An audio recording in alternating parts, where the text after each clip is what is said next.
Energy जिसके बिना life अर्थ पे इमेजिन करना भी पॉसिबल नहीं है हमारे लिए।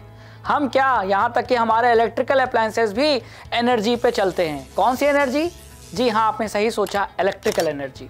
एनर्जी के कई रूप हैं, हीट है, लाइट है।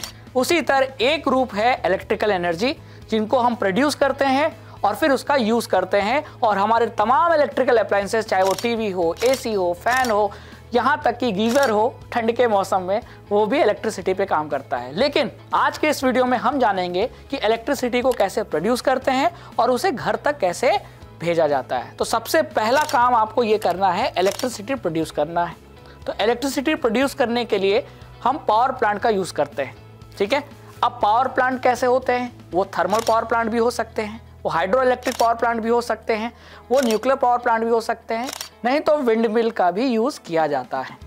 अगर हाइड्रो इलेक्ट्रिक पावर प्लांट की बात करें तो वहाँ डैम बनाकर पानी को स्टोर किया जाता है। पानी हाइट से नीचे गिरता है, पानी की पोटेंशियल एनर्जी काइनेटिक एनर्जी में कन्वर्ट होती है और फिर उस काइनेटिक एनर्जी का यूज़ करके हम टरबाइन घुमाते हैं और टरबाइन जब घूमती है तो इलेक्ट्रिसिटी प्रोड्यूस होती है। थर्मल पावर प्लांट और न्यूक्लियर पावर प्लांट में हम फ्यूल यूज़ करते हैं। थर्मल में कोयला होता है और न्यूक्लियर पावर प्लांट में आपका न्यूक्लियर फ्यूल यूज़ होता है। और इसका यूज़ करके हम वाटर को बॉयल करते हैं। वाटर बॉयल होता है तो स्टीम बनता है, जैसा कि आप देख पा रहे हैं स्क्रीन पे। और वो स्टीम क्या करता है, आपके टरबाइन पर प्रेशर लगाता है, जिससे टरबाइन घूमती है और फिर इलेक्ट्रिसिटी प्रोड्यूस होती है। और अगर विंड मिल की बात करें तो विंड मिल में बहुत बड़े बड़े ब्लेड्स होते हैं। विंड के फ्लो होने से वो ब्लेड्स घूमते हैं, जिसकी वजह से टरबाइन मूव करती है और फिर इलेक्ट्रिसिटी का प्रोडक्शन होता है। तो इन तमाम पावर प्लांट का यूज़ करके हम इलेक्ट्रिसिटी प्रोड्यूस करते हैं।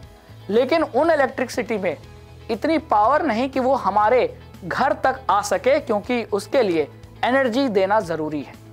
तो हम वोल्टेज बढ़ाते हैं। अब ये काम कैसे होता है? इस प्रोसेस को कहते हैं transmission.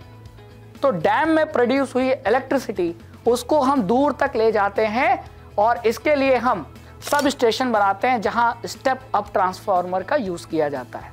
Step up transformer electricity जो प्रोड्यूस हुई उसके वोल्टेज को बढ़ा देता है। वो वोल्टेज अब हाई होता है और इस हाई वोल्टेज की जो इलेक्ट्रिक करंट है, इसको बड़े बड़े जो पोल्स होते हैं इलेक्ट्रिक के, जिन्हें हाई टेंशन पोल्स, जिन्हें पाइलॉन भी कहा जाता है, उनके थ्रू लॉन्ग डिस्टेंस तक ले जाया जाता है। और फिर अब लॉन्ग डिस्टेंस पर पहुंचकर फिर एक सब स्टेशन बनाया जाता है, जहां स्टेप डाउन ट्रांसफार्मर यूज़ करते हैं और उस हाई वोल्टेज के करंट के पोटेंशियल को वापस से कम किया जाता है। अब उस सब स्टेशन से अलग अलग छोटे छोटे पोल्स के थ्रू हमारे घरों तक बिजली को सप्लाई किया जाता है। और फिर वो जो करंट आता है हमारे घर में, जिसे हम मेंस की सप्लाई कहते हैं, उसमें बेसिकली दो तार होती है। एक होती है लाइव वायर, दूसरी होती है न्यूट्रल वायर। और इस लाइव और न्यूट्रल वायर के ही बीच का पोटेंशियल होता है 220 वोल्ट। और ये हम पैरेलल कनेक्शन के थ्रू अलग अलग इलेक्ट्रिकल अप्लायंसेस को हम ये 220 वोल्ट का पोटेंशियल सप्लाई करते हैं और हमारे तमाम इलेक्ट्रिकल अप्लायंसेस इसी 220 वोल्टेज पे काम करते हैं। तो ये रहा आपका इलेक्ट्रिसिटी का पूरा प्रोडक्शन, ट्रांसमिशन और थर्ड स्टेप में आता है डिस्ट्रीब्यूशन का प्रोसेस। आई होप कि आपको ये वीडियो समझ में आया होगा। वीडियो कैसा लगा कमेंट सेक्शन में ज़रूर बताएं।